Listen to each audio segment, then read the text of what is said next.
So ಈಗಾಗಲೇ ಸಿದ್ಧತೆಯನ್ನೆಲ್ಲವನ್ನು ಕೂಡ ಮಾಡ್ಕೊಂಡಿದ್ದಾರೆ. ಬಿ ಸರೋಜಾದೇವಿಯರ ಹುಟ್ಟೂರಿನಲ್ಲಿ ಒಂದು ರೀತಿ ನೀರವ ಮೌನ ಆವರಿಸಿದೆ. ದಶವಾರದಲ್ಲಿ ಅಂತಿಮ ದರ್ಶನಕ್ಕೆ ಸಿದ್ಧತೆಯನ್ನು ಮಾಡಿದ್ದಾರೆ. ಸರೋಜಾದೇವಿಯವರ ಮನೆ ಮುಂಭಾಗ ಸ್ವಚ್ಛತಾ ಕಾರ್ಯಗಳೆಲ್ಲವೂ ಕೂಡ ಮುಗಿದಿದೆ. ಬೆಳಗ್ಗಿಂದಲೇ ಅದನ್ನು ಸ್ವಚ್ಛಗೊಳಿಸುವಂಥ ಒಂದು ಕೆಲಸ ಆಯಿತು. ಕಾಂಪೌಂಡ್ ಮೇಲೆ ಸರೋಜಾದೇವಿಯವರ ಕುರಿತ ಬರಹಗಳನ್ನು ಬರೆದಿದ್ದಾರೆ. ಮನೆಯ ಗೋಡೆ ಬರಹವನ್ನು ಒಬ್ಬ ಕಲಾವಿದ ಬರೆದಿದ್ದಾರೆ. ಸರೋಜಾದೇವಿ ಅಭಿನಯದ ಸಿನಿಮಾಗಳ ಹೆಸರುಗಳನ್ನು, ಜೊತೆಗೆ ಅವರಿಗೆ ಸಂಬಂಧಪಟ್ಟಂಥ ಕೆಲವೊಂದಷ್ಟು ವೈಯಕ್ತಿಕ ವಿವರಗಳು. ಹಾಸ್ಪಿಟಾಲಿಟಿ ಕ್ಷೇತ್ರದಲ್ಲಿ ಜಾಗತಿಕ ವೃತ್ತಿಯ ಕನಸು ಇದೆಯಾ? ಜಾಗತಿಕ ಅಧ್ಯಯನ ಉದ್ಯೋಗ ಅವಕಾಶಗಳೊಂದಿಗೆ ಭಾರತದ ನಂಬರ್ 1 IIHM ನಲ್ಲಿ ಓದಿ. ಪ್ರವೇಶ ಆರಂಭವಾಗಿದೆ, ಈಗಲೇ ಸೇರಿ. ಗೋಡೆ ಬರಹಗಳಲ್ಲಿ ಬರೆದಿದ್ದಾರೆ. ನೋಡಿ, ಅಲ್ಲಿ ಬಿ ಸರೋಜಾದೇವಿಯವರ ನಿಲಯ ಇದು. ನೋಡಿ, ಅಲ್ಲಿ ಮರೆಯಾದ ಬೆಳ್ಳಿತೆರೆಯ ಅಭಿನೇತ್ರಿ, ಹೀಗೆ ಒಂದು ಕ್ಯಾಪ್ಷನ್ ಕೊಟ್ಟು ಅದರ ಅಡಿಯಲ್ಲಿ ಸಾಕಷ್ಟು ವಿವರಗಳನ್ನು ಬಿ ಸರೋಜಾದೇವಿಯವರ ಬಗ್ಗೆ ಬರೆದಿದ್ದಾರೆ. ಒಬ್ಬ ಕಲಾವಿದ ಇದನ್ನು ರಚಿಸಿರುವಂಥದ್ದು. ಗೋಡೆಯ ಮೇಲೆ ನೋಡಿ, ಅಲ್ಲಿ ಒಂದು ಕ್ಯಾಮರಾ ಕೂಡ ಇಟ್ಟು ಅಭಿನಯಿಸಿದಂತಹ ಚಿತ್ರಗಳು ಮಲ್ಲಮ್ಮನ ಪವಾಡ, ಕಿತ್ತೂರು ರಾಣಿ ಚೆನ್ನಮ್ಮ, ಸೊ ಹಾಗೆ ಅವರು ಸಂದರ್ಶನದಲ್ಲಿ ಮಾತಾಡಿದಂತಹ ಕೆಲವೊಂದಷ್ಟು ವಿವರಗಳು, ಇದೆಲ್ಲವನ್ನೂ ಕೂಡ ಅಲ್ಲಿ ಬರೆದಿದ್ದಾರೆ. ನಾವು ಪ್ರತಿನಿಧಿ ದಿಲೀಪ್ ಸ್ಥಳದಿಂದ ಒಂದು ಪ್ರತ್ಯಕ್ಷ ವರದಿ ನೀಡಿದ್ದಾರೆ, ಬನ್ನಿ ನೋಡೋಣ.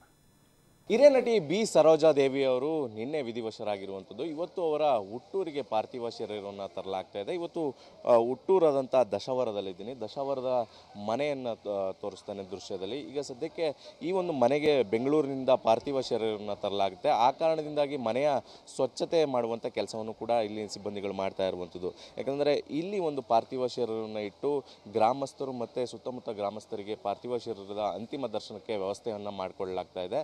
ಆ ಕಾರಣದಿಂದಾಗಿ ಮನೆಯ ಬಳಿ ಸ್ವಚ್ಛತಾ ಕಾರ್ಯವನ್ನು ಮಾಡಲಾಗ್ತಾ ಇರುವಂಥದ್ದು. ಈಗ ಸದ್ಯಕ್ಕೆ ದೃಶ್ಯವನ್ನು ತೋರಿಸ್ತಿದೆ. ದಶಾವರ ಗ್ರಾಮದಲ್ಲಿರುವಂಥ ಅವರ ಮನೆ ಆಗಿರುವಂಥದ್ದು. ಈ ಮನೆಗೆ ಆಗಾಗ ಬಂದು ಕಾಲ ಕಳೀತಾ ಇದ್ರು. ಆದರೆ ಬೆಂಗಳೂರಿನಲ್ಲಿ ಹೆಚ್ಚಾಗಿದ್ದರೂ ಕೂಡ ಇಲ್ಲಿ ಅವ್ರಿಗೆ ಹುಟ್ಟೂರಾದ್ರಿಂದ ಸಾಕಷ್ಟು ಪ್ರೀತಿ ಇತ್ತು. ಈ ಒಂದು ಕಾರಣದಿಂದಾಗಿ ಈ ಒಂದು ಮನೆ ಮೇಲೆ ಅವರಿಗೆ ಸಾಕಷ್ಟು ವಿಶೇಷವಾದಂಥ ಪ್ರೀತಿ ಇರುವಂಥದ್ದು. ಸದ್ಯಕ್ಕೆ ಈಗ ಅಂತಿಮ ದರ್ಶನಕ್ಕೆ ಒಂದು ಕಡೆ ಸಿದ್ಧತೆ ಮಾಡ್ಕೊಳ್ತಿದ್ರೆ, ಕಲಾವಿದನನ್ನು ಕೂಡ ಈಗ ಕುಂಚ ನಮನ ಸಲ್ಲಿಸಿರುವಂಥದ್ದು. ಮರೆಯಾದ ಬೆಳ್ಳಿತೆರೆಯ ಅಭಿನೇತ್ರಿ ಎನ್ನುವಂಥ ನಿಟ್ಟಿನಲ್ಲಿ ಒಂದು ಕುಂಚದಲ್ಲಿ ನಮನವನ್ನು ಸಲ್ಲಿಸಿದ್ದಾರೆ. ಅವರ ವೈಯಕ್ತಿಕ ವಿವರಗಳನ್ನು ಒಳಗೊಂಡಂಥ ವಿಚಾರವನ್ನು ಇಟ್ಟುಕೊಂಡು ಈ ಒಂದು ಕುಂಚ ನಮನವನ್ನು ಸಲ್ಲಿಸಿರುವಂಥದ್ದು.